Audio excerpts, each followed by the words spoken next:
wanna take you out. The ticking of her heart is the only sound, she said. Yeah, the tour's going great. The shows have been awesome. The crowd's been really good. The set has been really nice. We've been working on it for the last couple of weeks, and we kind of got to a place where we're really comfortable with the songs and kind of the flow right now. And so we're playing really well. I think this is like some of the best music that we've ever played live, like in our whole career. So really happy with that, and they're really happy with the production. We put a lot of time and effort and thought into the production of the show, and so there's a great relationship between the music and the production that is kind of, we feel like, another level of that kind of headline show that we haven't really ever done in our career. So we're kind of really feel like we're hitting a new level, which is great. That's awesome. What kind of components in terms of the production that did you add in this tour? Yeah, so I think for us, a big thing has always been we want to tie in not only just relying on like effects and the digital side of things, like not just having big screens and lasers and all that stuff. We've done that in the past, and it's like we want to have a little bit of mixture of both. So it's like a mixture of like analog and like natural settings and things of that nature that are kind of organic and palpable, and then mix that in with really cool lights and imagery and digital stuff. So it's like kind of having a balance. So right now we have these big like a backdrop that switch, like a moment in the set where we kind of switch the backdrops, and we have big inflatable mushrooms and all kind of little surprises that pop up during the show that kind of make it fun and not just all on a screen. You know what I mean? I think that's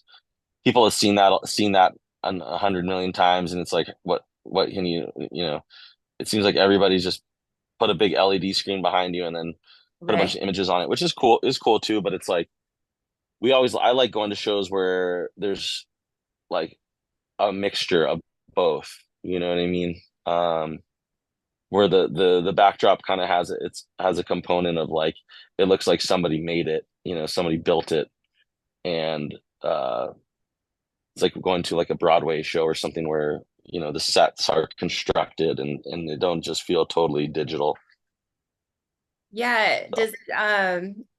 When because you had your part in it, so does it, like, each background, does it go with the music, like the vibe of the background and the rhythm? Yeah, well, it's like, yeah, well, we kind of start with a kind of standard background, and then we kind of move to like a very, the theme of the tour is the Daytrippin and Paradise tour. So it's like the whole show is based on kind of like going on a trip through, through the music, and the music is kind of part of that trip, and it starts one place and then it takes you to the end, and there's all kinds of fun things that happen on the journey. So yeah, it's we're trying to level up the thoughtfulness of the show and the production and the flow of things, and try to make it an experience rather than just here's a bunch of songs and a bunch of lights and Right. lasers and stuff. I can't wait. I know you're coming to Yeah, Costa Mesa, so I'll be there. So I nice. that you recently teamed up with Autumn Brands with the can you talk a little bit about that cannabis brand and kind of Yeah. the collaboration came about? Yeah, so Autumn Brands is a carpinteria company in Carpinteria where we live. We all started in Santa Barbara. I live in Santa Barbara still. Mhm. Oh, sorry, dropped my phone. Some of the guys live in like Ventura, Adam and Joe, and most of us are Southern California. So Carpinteria company, all women own and run, which is great. And it's a no spray operation. They don't spray any chemicals, no pesticides, no nothing onto the plant. So it's just pure sunlight, um, the recycled water, and natural ladybugs are that protect it from aphids. So it's like a really, really nice, sustainable, clean, organic, like grow operation, and right in, close to where we live. And so the product is amazing. we have three different strains that we are released in California. There's the Daytrippin, which is the sativa, Time Bomb, which is the hybrid, and the Summer Nights, which is the indica. And they're all three like amazing, high quality, over 30% THC levels. So it's like really stoked to be working with them. It's been a really cool collaboration. We're just starting to, starting up again on a new cycle with them, and so very happy with what we've been doing together, and look forward to doing more. Awesome. Yeah, I'll be talking with them Yeah. later this afternoon. That's really cool. So Nice. I know you the last time you and I talked, we talked a little bit about collaborations, and you said that you really wanted to perform with Jack Johnson. Is that in the works at all? Has that been brought to the No, table? I mean, like Stick Figure got there before we did. I think that Jack is still an artist that I'd love to do a song with. I'm not saying it would never happen. I think it's, put that out there, then maybe someday we could do something. We haven't really had the like opportunity.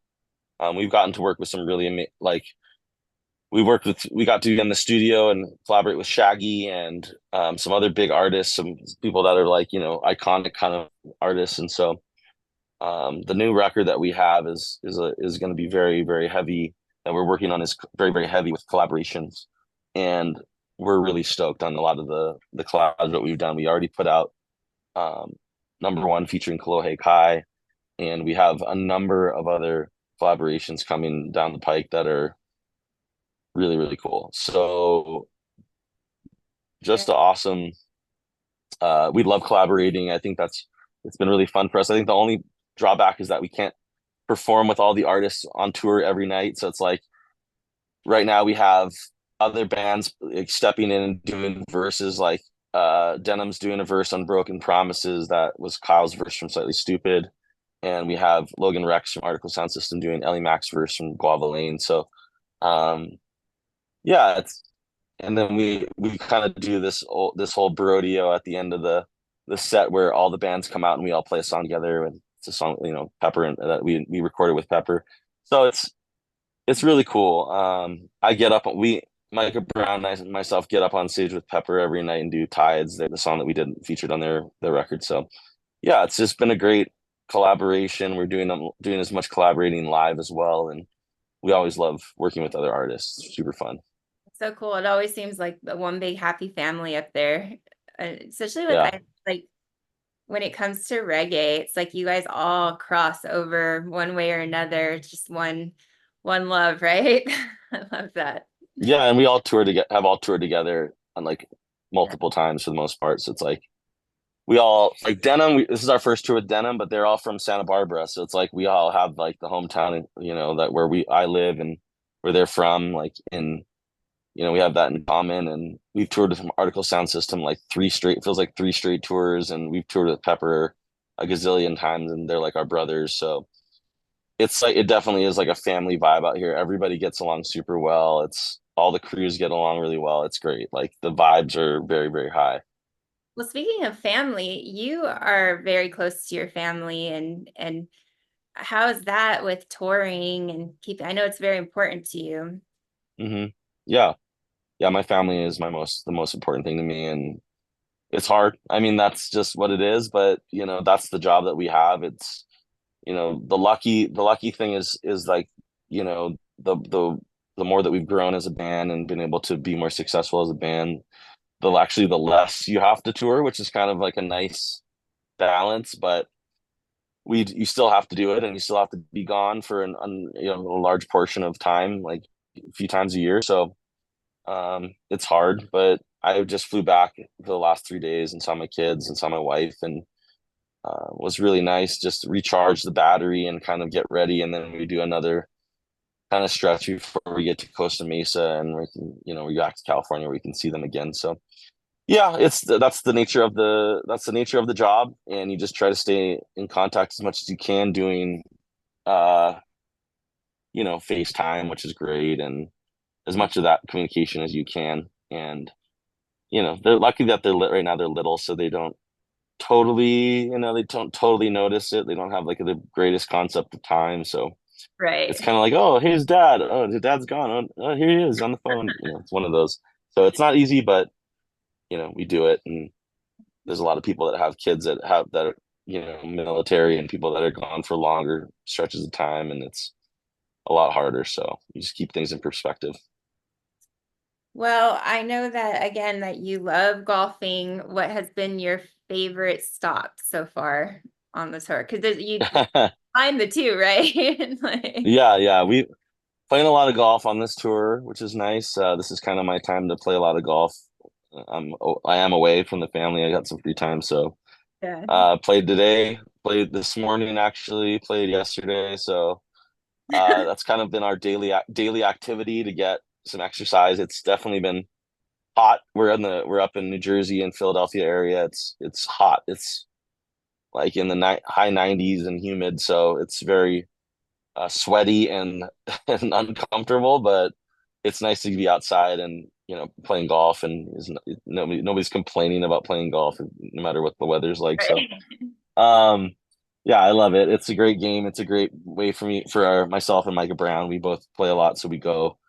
And it's kind of our daily walk that we get in the morning. It's if we walk yesterday, it's like 6 or 7 miles of walking plus golf, and you get a good exercise. You get outside, you get some sunlight and nature. You get a sweat, and then we're back, and we do sound check, get some food, maybe get a little rest, and play the show and rehydrate. And it's like a pretty good day. You sleep well Yeah. at night, and you feel like you filled your day up with activity rather than just lurping around the bus or playing Mario Kart for 6 hours straight or something like that. So although we will do that as well. Yeah, So that's a good one too. So you're on the East Coast right now. So are you playing tonight? Performing? yeah, So what's yes. your routine now that you've been outside, and are you warming up the vocals? Are you chilling? Yeah, we're gonna go have a meal in a bit, early dinner. Can't eat too close to the show. Can't be up there bloated and full. It's like you gotta stay kind of loose and limber and be in fight or flight mode a little bit. So we're gonna have a meal in like mm, half an hour, and then um we'll probably just get a rest before the show. We don't play for another 5.5 hours, so um we have time. Probably get a nap maybe since we played golf early this morning, and yeah, just rehydrate, just rest, get the legs ready for us, rest my voice, and then yeah, when the time comes, it's just a lot of honestly, it's just a lot of like hydration, it's a lot of water, staying rest, and then yeah, just warm up a little bit before we go on stage. We listen to some music, we get the blood flowing a little bit, and I always get our clothes on, I always get like to hear get out those. of our PJs. Yeah. I love to hear those routines because some people are like, so, oh, I have to have, Jay-Z on my ears and I need to be like in the zone and I gotta like, and then others are just like, oh yeah, I ate. I think I had drank some water. No, we're pretty. We generally our rule is like 30 minutes before the show we get together and we have like we Yeah. listen to music. We just get music going and we like just are with the band, like together, and we try to be together before the show starts, and um, talk about if there's any changes or any things that are happening. That's about it. It's nothing crazy. We've done it so many times that it kind of becomes like muscle memory a little bit and second nature. So you just kind of get up there and do it. And yeah, it's not, the nerves are kind of not there anymore as they used to be. So Awesome. just do it. It's the job. Well, I have to ask, just out of curiosity, who is the time bomb? Actually, yeah, the time bomb was inspired by, we have a friend named Corey who lives in San Diego, and we grew up together, and she was like one of the dudes. She was like the girl. She's six. First of all, she's a 6 foot tall redhead. So She was like one of the dudes though. She would always like hang out with us. Like we've been friends since like we're in sixth grade, middle school. And she would just rage. But it was like that was like the image that I had when I started writing the song. It's not like totally like it's not a Right. it's not a biographical thing about her, like, but it's like it's kind of an amalgamation of like an idea. The whole idea of that song was like I wanted to write like a party anthem for women that wasn't like demeaning them. You know what I mean? It wasn't like, oh, let's do like making them feel bad because they're like puking or something like that. It's more just like they're raging like like with the raging with the guys like and are doing it like like raging hard, and that's it. They're living for them. She's living for the moment. It's not like we're not shaming her like she's puking in a corner and blah blah blah Right. blah, or like making it. It was kind of like that was what it was for. It was like I wanted to write a party anthem for women that was like big them up instead of demeaning them. And so yeah, she was like kind of the first one that came to mind and was like spraying the line about she's now she's spraying that champagne all over the crowd, like that was her deal. Like she would like whenever we'd like party, she'd like have like New Year's or something, she'd have the champagne and she'd like douse everybody with the champagne and like everybody get pissed off, but it was like kind of funny at the same time. Yeah. If So you it's that still see her. she's the time bomb. So we see her when we play in San Diego. She comes out and she's like hi, she's like I'm time bomb, like she claims it and stuff, but we're just like I'd be proud. That's yeah. you ever expected to get as big? No, I mean honestly, that song, like when I wrote, like when I first had it, it was just that part. It was time bomb trying to take you out, ticking over heart is the only sound. And it was like that was it. And I just had the chords in that part, and I was like playing it in my room, and Kai, our old singer, was like, "That's good." He's like, "I like that," and I was like, "Well," he's like, "I don't." He's like, "We should put that on the album." And we were just at the end of finishing the album, Time Bomb. We didn't have a title, obviously, at that point. And I was like, I don't think it's ready to go on the album. Like it's not done. And he's like, no, no, no, no. We have to put that on the album. So we went in the studio and like recorded the music, like basically recorded the structure of the song without the full song being written. And it was just that part. And then I wrote to that and finished it in the studio. So it was like a totally studio made song. It wasn't outside of just the hook. And so kind of a weird one that it just came together, and then it ended up, obviously it's like become like our biggest song or one of our biggest songs. So Where you you hear never that? know. You never know. Yeah, it's amazing. Well, I Yeah. love the newest single. What's on you said that you're working on an album. Do you have a date or anything that we could look forward to? No, because we're still finishing it, still finishing the writing. It's like, so we don't have a date until we turn in the whole finished product generally. Then it's like a 6-month process from there. Art and everything has to come together. And so, yeah, but it'll probably be next year. I'm guessing, either like middle of 2025 or Awesome. maybe even 2026. But right now we're just focused on putting singles out and keeping new music flowing. I think that's a big thing. We're gonna have a new single out uh probably by the end of the summer-ish. That's a really cool song that we did with Susie Shin as well, that we worked with on Daytrippin and Obvious. So another very different type of song, more of an acoustic kind of Jimmy Buffett-esque type song, which we're really stoked about. And yeah, we're getting that mixed right now, and we're working with a guy named Jakir King, who's like an amazing producer and mixing engineer. Who he did Zach Bryan's records and Kings of Leon and stuff like that. So very talented dude. So we're excited to get that back and hear what he does with that as well. So Hey, I'm excited too. Well, thank you. yeah, Thank you so much. I of like to course. you in Costa Mesa, and your music, I run to your music, I vibe to your music all the time. So this is such an honor. And I Oh really look yeah. forward to you coming home. And I hope to see you on the Big Island. So I try and go out there in every July and sometimes in December. So Nice. Well, yeah, we'll hopefully we'll run into each other at some point. We will be playing there, I think, again in the next year or so. So Oh, good. got to make it out when we play a show or something. For sure. Oh, that would be a dream.